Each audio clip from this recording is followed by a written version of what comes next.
Now, as a journalist at Pix 11, I have covered many mayors, from Giuliani, de Blasio, and now at Bloomberg, we can't forget Bloomberg, and now Mayor Eric Adams. Now, I do have a few stories about Eric. He is a community mayor. During the pandemic, hi Eric, hello. During the pandemic, I have a Facebook show. Well, now it's a TV show. Thank you, Chris, for making that happen.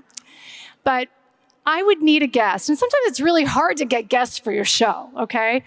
And I would call Eric's office, and he was always available. I think you've been on my show more than anybody, but he is always available and answers every question. And that's what I love about our mayor. Another thing about him is during the pandemic, when everything was Zooming, everything, Zoom, Zoom, Zoom, I would go to NYC and I would see him there. And he'd be handing out masks and he'd be on the ground talking to families. And the excitement that was in his face, the smile on his face, the way he would welcome people who have not seen other people in a very long time, it was that kind of heart that I knew he had. And it's just such an honor to have him here tonight. But the one thing I do have to thank you, Mayor, and I think you know this, for 7 years we've covered public housing extensively at Pix 11.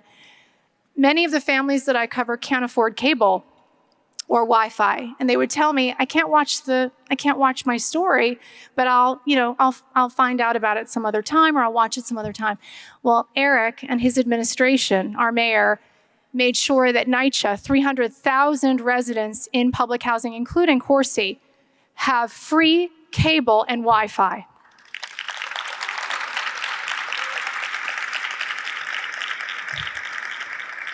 And it's not going to stop there. He's going to continue to give to Section 8 to millions of New Yorkers. So he knows what it's like. He's been in the communities. He's a friend of ours. And it's my honor and privilege to introduce Mayor Adams.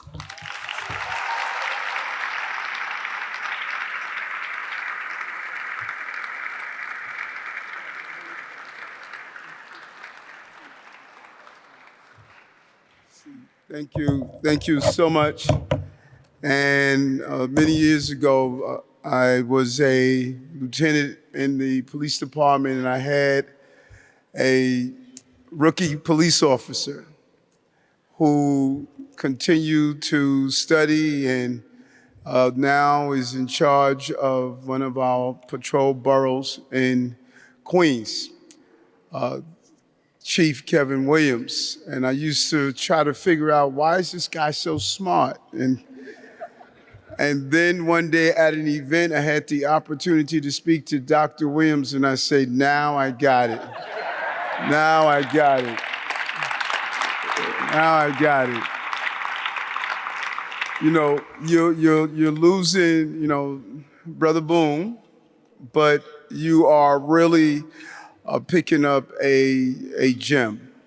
Dr. Williams she is just a committed, authentic, caring person that follows a long lineage of those who held this position.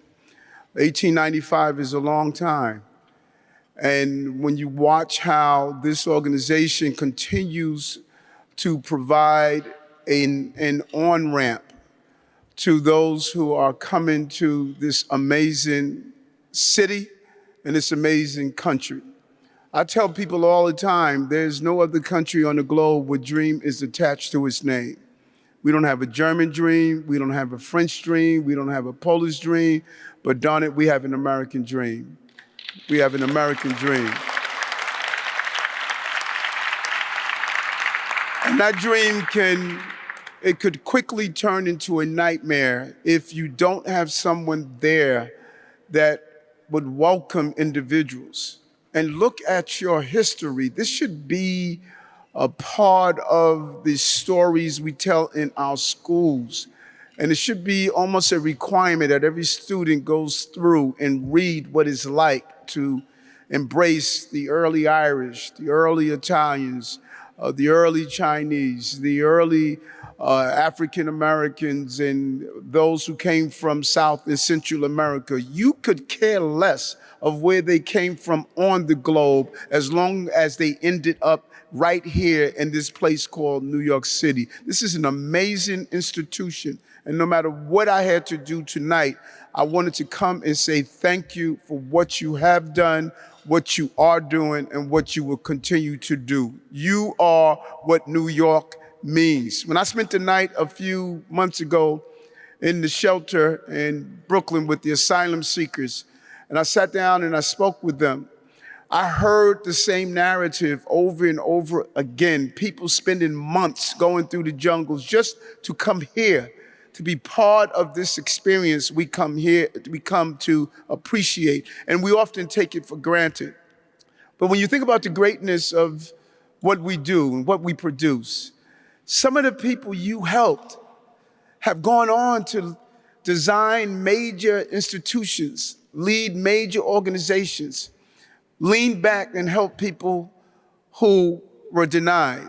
And one individual I think about is someone I've come to admire and love, my Commissioner, Mayor, Office of Immigrant Affairs. I sit down with him and he tells me the story of coming here with his mother as a dreamer, wanted to just be part of this country.